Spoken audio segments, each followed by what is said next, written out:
you guys, what a special thing to be here with like-minded people, with people who are thriving, with people who are expanding, people who are open to learning. It is such a pleasure, and I'm so deeply grateful for every single one of you who is already here, who is going to show up here today. And it is such a pleasure that I get to stand in front of you right now, introducing some of my very, very dear friends and collaborators over many years. And the first one we're going to have here is a very accomplished therapist. She has so many credentials, I'm not even going to get into it. I know she plays a big role in the mental health department in the Wyoming state. And she has been a huge friend of the NLP and Law of Attraction community in Salt Lake for many years, for over 2 decades. And so she comes down here very often. She's a very, very dear friend of mine. And she is literally the person who introduced me to the Law of Attraction. The first time I ever heard about it was her when she talked about Abraham. And that was a fantastic introduction to get a different perspective on life and find out that I have a lot more power than I thought. And so it is with a very, very warm heart, it is with such appreciation and gratitude that I welcome Lynn Gordon, therapist from Wyoming, who is going to share with us that there are no accidents and that you get to reframe your life to your design. So everybody, let's give a very warm hand to our presenter this morning for the next 45 minutes, Mrs. Lynn Gordon from Wyoming. Woohoo! So this is really exciting to be here today, and I have to put this back. Can you hear me?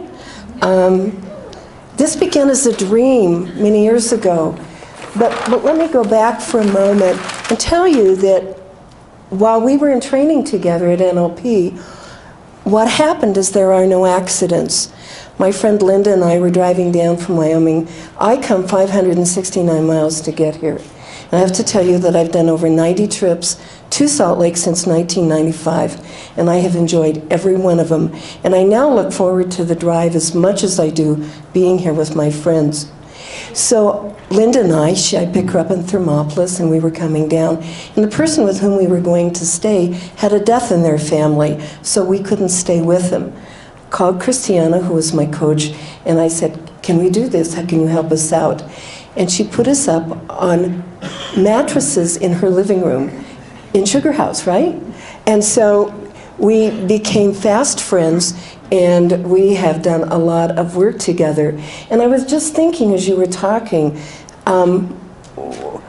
when you look at hearts, you always want to go to the most creative heart you can go to, the strongest and the most powerful and ethical heart. That's my belief.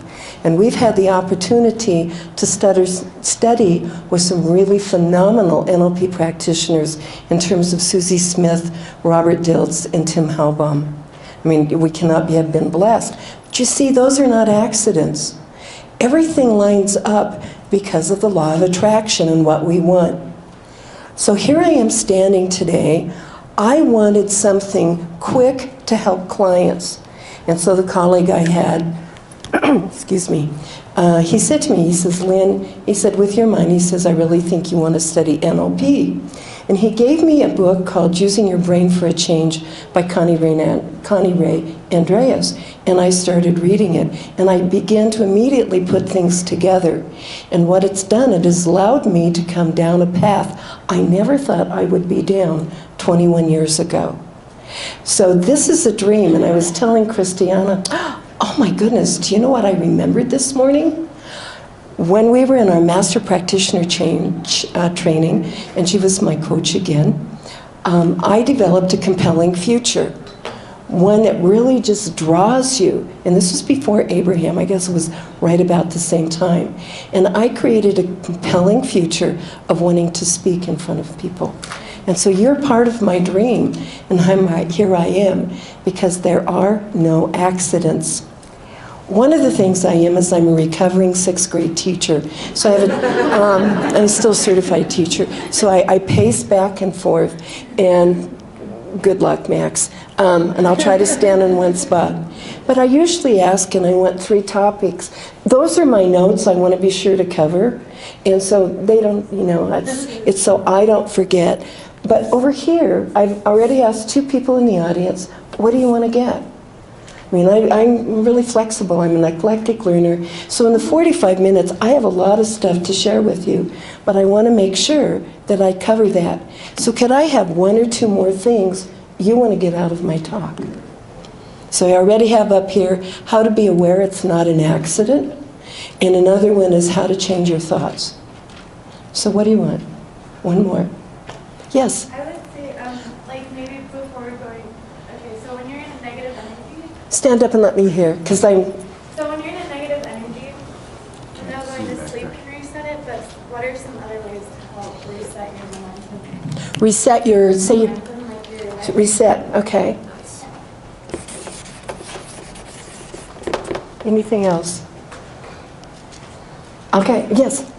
To be more conscious of our energy and our energy around us. Okay.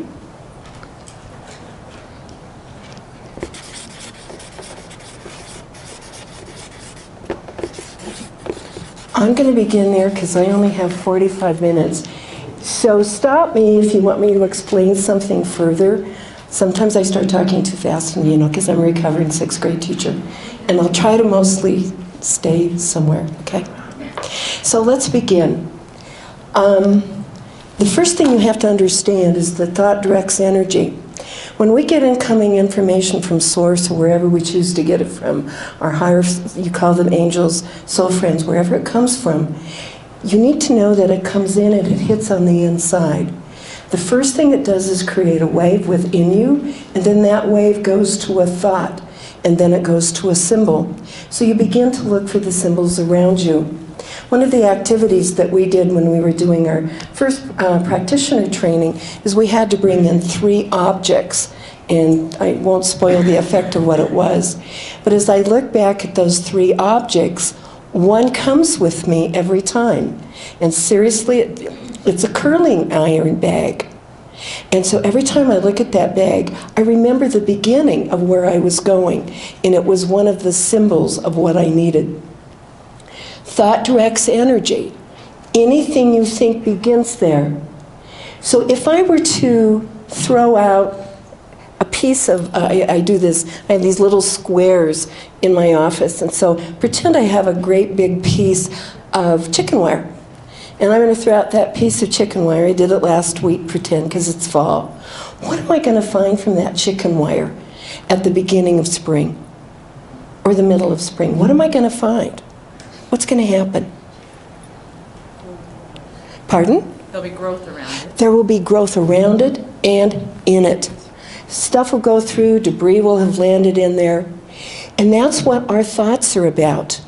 We take one thought and we gather information from the environment around that one thought. And it's really interesting because if you have this one particular belief, such as, I'm really not a good person, that's only the information you're going to gather. It doesn't matter what is sitting completely out here. You're not going to see it because it doesn't match your grid. So one of the first things you want to do is you want to become aware of where you are in your own thinking. That's why thought, okay, you don't have to read my notes, I just have to remember them. That's why thought directs energy. It's because when that incoming information is coming in, you're allowed to look around, and then you're going to only match what's there. You want to create a new grid. So I always tell the story of a man from Montana. I took a workshop from him like 25 years ago. And do you know what he did? He changed his whole life by putting his pants on the other leg first. Can you imagine that? Why would that work? Because you're switching your neurology. And when you do something as simple as a task that you're so used to, your brain has to go, oh, I got to do this different. And then he started looking around, and he got to see all of the other different information.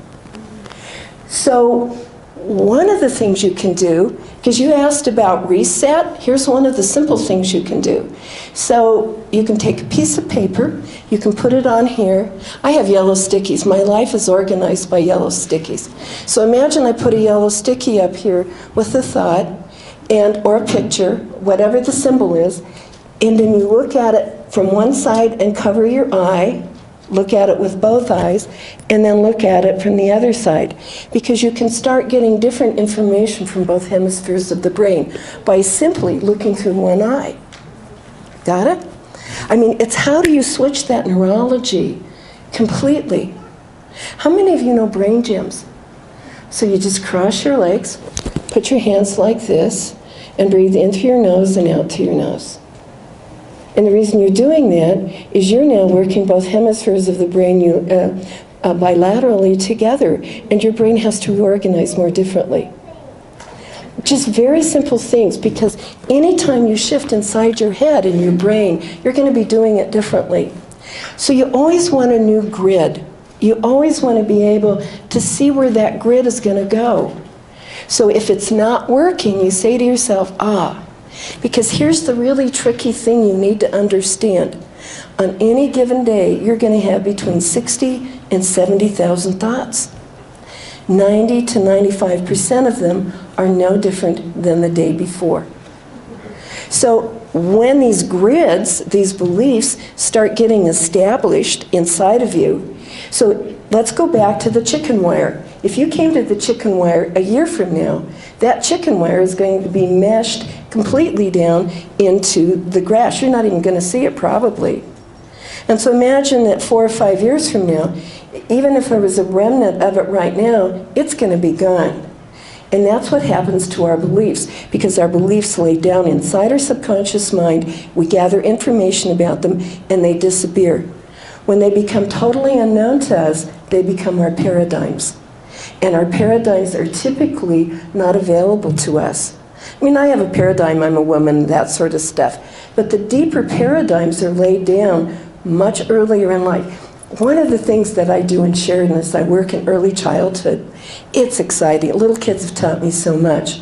But what I do know out of the work of Bruce Lipton is that from birth through 6, everything is laid down in a child's brain, totally and completely, unregulated, unfiltered, and unmonitored.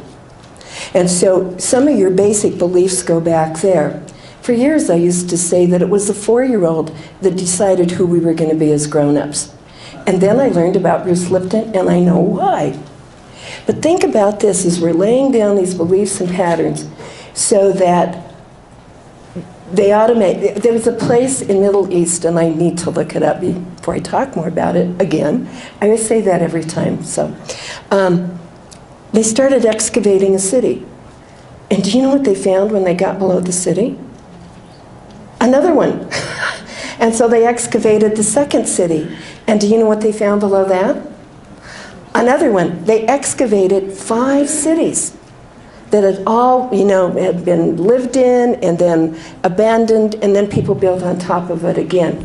So think about those as your beliefs and your paradigms. Now here's a really interesting paradigm. They developed a bike seat that was ergonomically correct for the genitalia of both men and women. Very affordable, like $45 or $50. And do you know what? They couldn't sell it. Do you know why they couldn't sell it?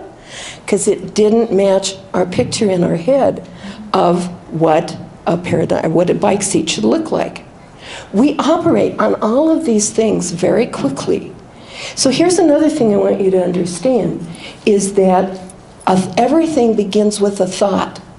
So when the incoming information comes in, it will begin to mobilize into a wave, and then it becomes a thought. And then you get your thoughts. At the basis of every action, every memory is a thought. And thought leads to energy, which is emotion, which is energy and action, which leads to a behavior, which leads to an outcome. When you go back and you change your thinking, you change everything in your life. Now, so one of the questions is, how do you even change your thought? So, got to get my marker. See, this is the teacher in me, okay? When you have a habit, so the way you have 3 brains. Do you know that? You have a brain up here. They have 3 neural centers in your body that do thinking. So as the incoming information is coming in from the environment, it's translated to chemicals in the body, goes out through the whole body. But your 3 brains have to process based upon the structure and their intent. This is your cognitive brain. 2 plus 2 is 4. This is your heart brain. Have you ever made a heartfelt decision that didn't make sense up here, but it was exactly the right one? And you have a system down here of neurons around your belly button, and that belly button says danger. So you're actually wired to begin taking information to scan the environment for danger and for what's safe and not safe, and you automatically put it into play. But when you start getting back into your thoughts, you develop habits of thinking. That's what the little circle's down there. So you get a habit going like this. And the hardest thing to do is to create a new habit in your body or in your mind. And so you have to get it going. But usually, because this is such a well-established pattern, your brain will go back to this habit first and foremost. And then it kicks, so what you have to do is practice this habit. And when you decide you're going to change your thinking, what are you going to do with that thinking? You have to let it be in your body for a minimum of 17 seconds. Where have you heard 17 seconds before? Abraham. And you want to do that 5 times, because what you're doing at that time, just like the man from Montana, you're asking every nerve and cell in your body to go into complete and total agreement with what you just created. And then it takes practice. One of the first questions is how to be aware it's not an accident. And I'll get to that in a minute. So do you have some ideas to how to begin to change your thought? It takes practice. I wish it was easier. But the one thing that I do know with NLP is that we can install programs and strategies to put together to begin shifting you to a whole different way of being and thinking. So if you know me and you decide to work with me, language is almost everything. Your words reflect what's going on in your brain. They reflect the programs. And the words, your programs in your brain come out in your words. When you change your words, you change your life. I have become so particular with words. Clients just now know that they're not going to get by with certain things. They're not going to get by with but. I don't know. Why? Try. Because those are language patterns that take you to a less resourceful state. So you want to look at your language, because if your language is not matching up with what you're doing in your brain, then you're still going to get the same outcome. It's about changing everything. Your brain likes choice, so you want to give it choice. How many times do you think, I can only do it this way? And then when you give your brain a choice, it starts to shift to something else. One of the very first principles I learned, in fact, I was so excited, the very first weekend in NLP back 20 years ago, is the person who has the greatest control in any situation is the one that has the most flexibility. How do you maintain flexibility? Well, you change your language, you change your position. There's this really great process, I call it the Gandhi process. And it's called triple description in NLP language. And what Gandhi did is that when he went to negotiate with the British, he would go in and he would go into the room, the conference room the day before, and he would sit in 3 places. He would sit in the place of the people of India. What did they think and want? Then he would sit in the place where the ambassador and the other negotiators from England would be. And what did they want? And then he would sit there as Gandhi.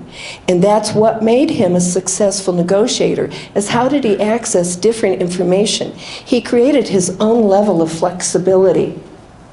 The brain likes choice. So what I'm often asked, I've come to the total belief, as you can see, this hangs, the brown one in the back, hangs in my office in Sheridan. There are no accidents. Since I've played with it for 3 years, everything lines up.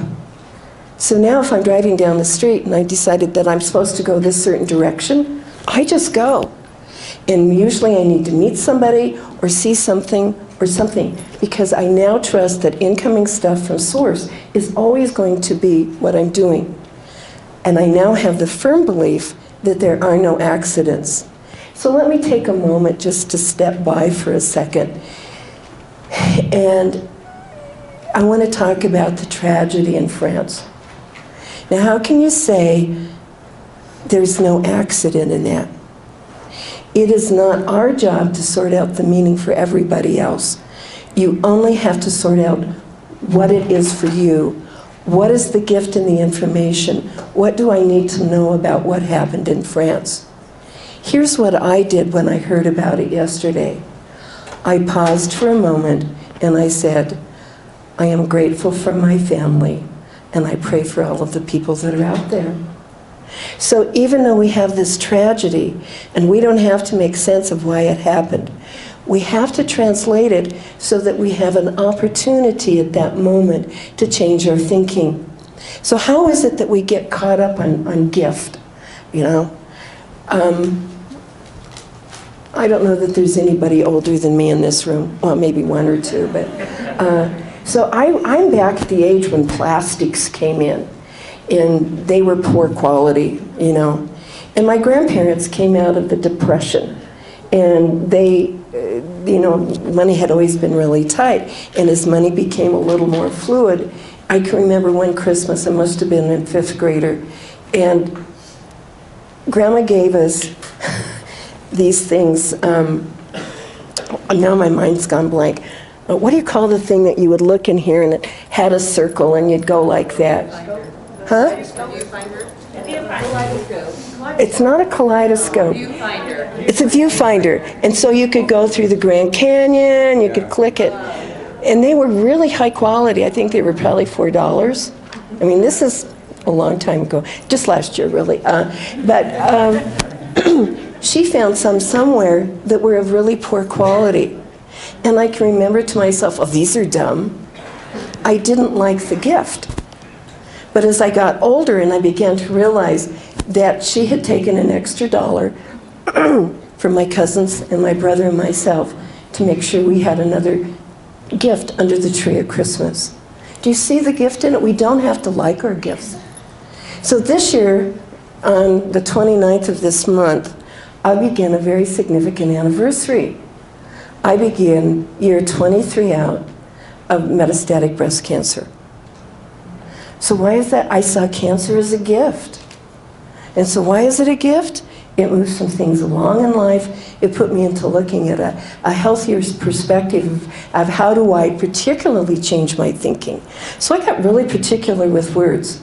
And for a long time, I never told anybody I was a cancer survivor. I was a cancer participant. I mean, I talk about it openly. And now I talk about it because if anybody can identify with my story, you get it. So I didn't have chemotherapy. I had oncolytic treatments. And if, let's say, I had breast disease, I didn't have cancer. I had breast disease, I didn't have cancer. And so I kept reframing my language because each time I can access a different point, because when I grew up, and all we had was Marcus Welby and Ben Casey, everybody died from cancer. And now we know that cancer is just, for many people, a chronic disease. I don't feel I have it anymore. You know, and here's the thing that's, you know, when thought directs energy, when they did the mastectomy, they took out 32 lymph nodes.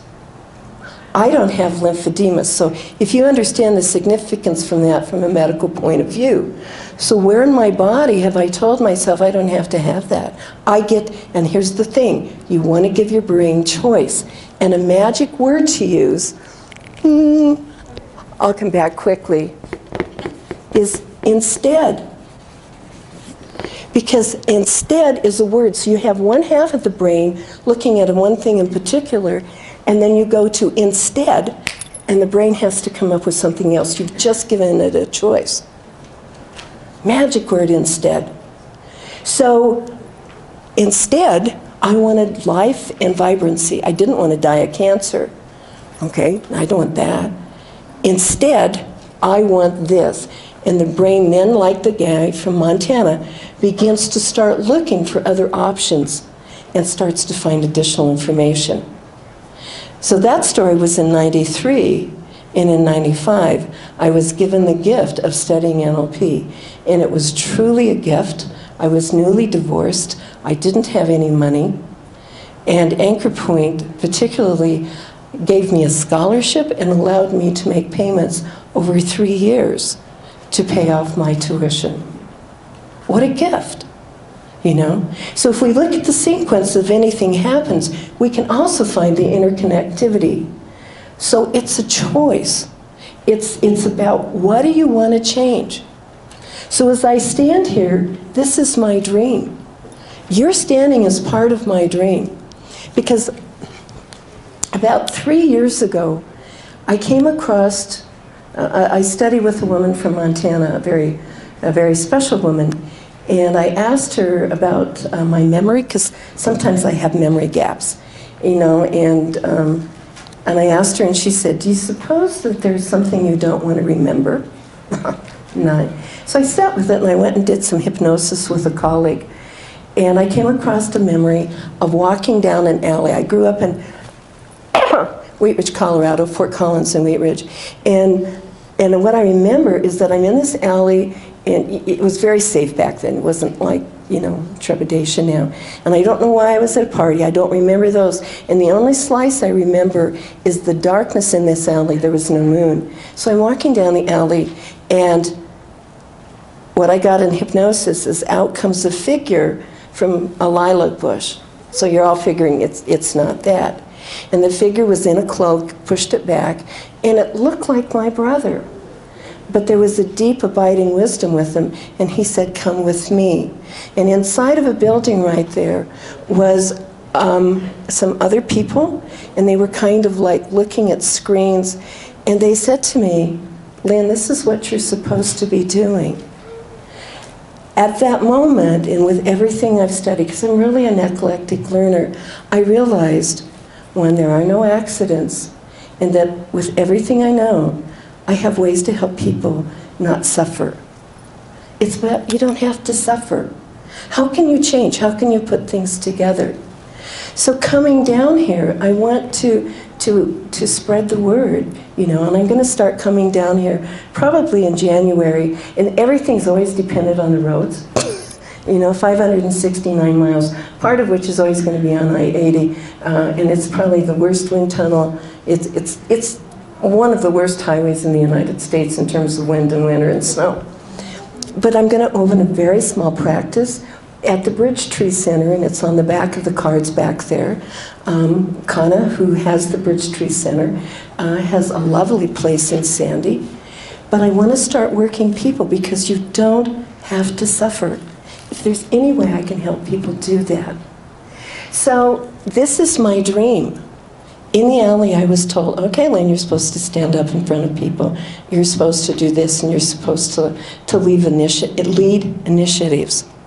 So one initiative for me is early childhood. Another initiative for me is working with veterans and horses. Another initiative for me is to bring this sort of thing to you so that you can be empowered and in control of your lives. I have two things I want for anybody I work with. One, I want people to learn to like themselves.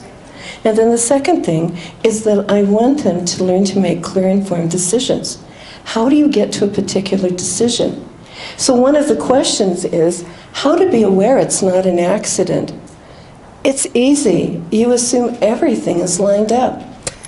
And then you look for the gift.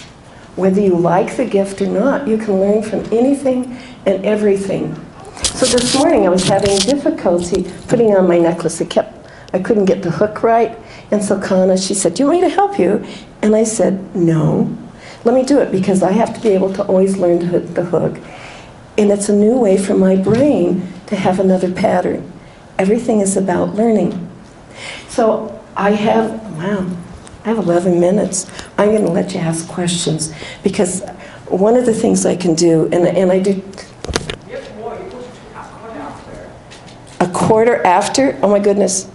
The biggest fear I have is that I'm never going to get it all out. I'm going to say it too fast, and now I've got like, how many minutes? So it's like, okay, so. Now my mind has gone blank. I have talked that fast? Oh my goodness. So, I open it up to you because what I can do back at my table is offer you really quick word reframes. I'm quick on my feet, I'm very flexible. If you look at my table back there, in the little alcove, I have 3 handouts. Where's the handouts I had over here? I'll show you my handouts. Thank you. One handout is the holidays are coming, and here's some strategies to get through the holidays. Another that's the special. So if you would like to work with me when I come down, I'll give you, 5 hours for the price of 4. You can pick that up and let me know. Another handout I have down there is on depression, and so the various aspects of depression and looking at it from all angles. Because I'm still a clinician, but I'm still a teacher. And it's Stop and Think a Happy Memory. I wrote this article for the Sheridan Press, and I give it to everybody because one of the other quick things that I can teach you is how do you change your emotion quickly? We don't have to stay stuck. So let me show you how you do it. Think of a negative memory. You got a negative memory? Just think of a negative thought, but you got one. Just shake your head yes or no. Okay, doesn't feel good, right?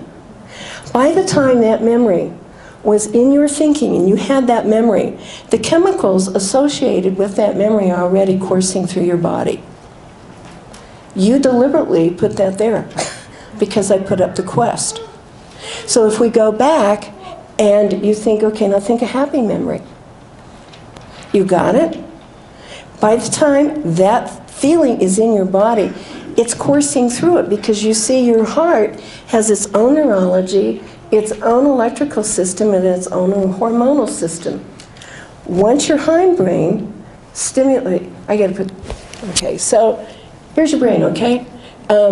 This part back here is the oldest part. It's the reptilian brain, and it's in charge of the fight or flight response and the calming mechanism. Everything goes through here, and to the body it's the most important function. Sitting in the midbrain is your limbic system, and your limbic system is in charge of feeling and memory. And these two guys are talking together all the time.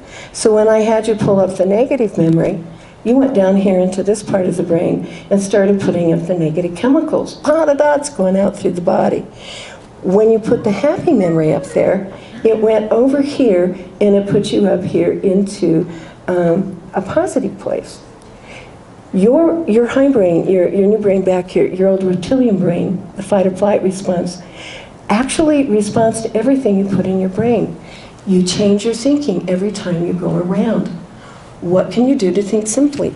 And the easiest way to do it is now think of your happy memory. Got it? Put your hand on your heart. Okay, take your hand down. Think of your happy memory, put it on your heart. Put it down. Now put your hand on your heart. Do you get your memory back? Does it feel good? Because what you did, if it does, at that moment, you have accessed an installed strategy you put in place 3 minutes ago. So you're feeling bad, and you put your hand on your heart. So the strategy would be 10:37. So for the next 7 days, every 30 minutes, put your hand on your heart, pull up the basic feeling, and you do that every 30 minutes for 10 seconds. And then what you do is your brain then begins to establish its own strategy so that when you're feeling uncomfortable, it automatically kicks in, or you can deliberately do it on your own volition. So if I come back to all of this, it's a gift. It's about change. What do you want in your life? Where do you want to go? Who do you want to be when you get there? So, since I have all this time, have I answered your questions? How to be aware it's not an accident. You got it? Nothing's an accident. Look for the gift. How to change your thoughts. Do you think you have ways now to maintain recovery and maintain going forward? Got some reset ideas? Oh, let me give you another one. It is so cool. Okay, so I learned this driving down the road with my daughter. My mother was dying, but I wanted to go to Denver because it was our last weekend to finish up yoga. pranayama yoga school in Denver came up to Sheridan, Wyoming. There were 10 of us in the class. So I'm a registered yoga teacher. So we had all this yoga training. But we went back down to Denver and to have our class because it was a perfect timing. If you know anything in the world of yoga, you have some major teachers and acharyas. And Swami Shankaradev had come from Australia to do a tour of the United States. If you're interested, he's bigshakti.com. And he and Jane, their goal is to take yoga, make it accessible for everybody. So it's not go look at bigshakti.com. But so we were down there with Swami Shankaradev. So it was a very special week and I couldn't miss it. But we knew my mother was dying. And so we were driving down and I was reading an article about how can you access your brain to shift it quickly, because that's where we're at. And I call this counting the fence posts. And so what you do is you look at 10 objects with your eyes and, so Lisa, will you be my guinea pig? Sure. So count out, no, just count out loud with me. Ready? 1, 2, 3, 4, 5, 6, 7, 8, 9, 10. If I had more objects, it would go faster. Do you remember Lawrence Welk? And a 1, and a 2, and a 3. That's the speed you want to do this. And what you do is you're moving yourself around, and you're in your frontal lobes, and you're actually moving your eyes so that you dislodge the memory and how it runs. And you do it to the count of 10, and you do it so that you feel better. And you do it at that rate of speed, and if you can do it out loud, if you're in a place and you can't do it, then click your tongue inside your mouth as if you're counting. Because your brain thinks because the tongue is clicking that you're actually talking out loud. So you're putting it through 3 modalities. You're putting it through your eyes, you're putting it through your ears, and you're putting it through your kinesthesia. And you do that until the memory is calm. Really, really dear friend that's been in Iraq and Afghanistan a bunch of times. And after her first tour of Iraq, and this is probably one of the strongest women I know, I said, let me teach this to you now. This is one of those people that doesn't take in mental health very well, I said, do it anyway. And she said, okay. So I taught her to count the fence posts. And within a week, she said, I cannot leave the difference in my life. I now have a way to control the panic and the fear when it happens and is triggered by the environment. So that's one way to do it. So it's how do you keep control? It's about how do you change your life? Nobody has to suffer. And a huge round of applause for Lynn. Thank you so very much. Go Quantum, dude!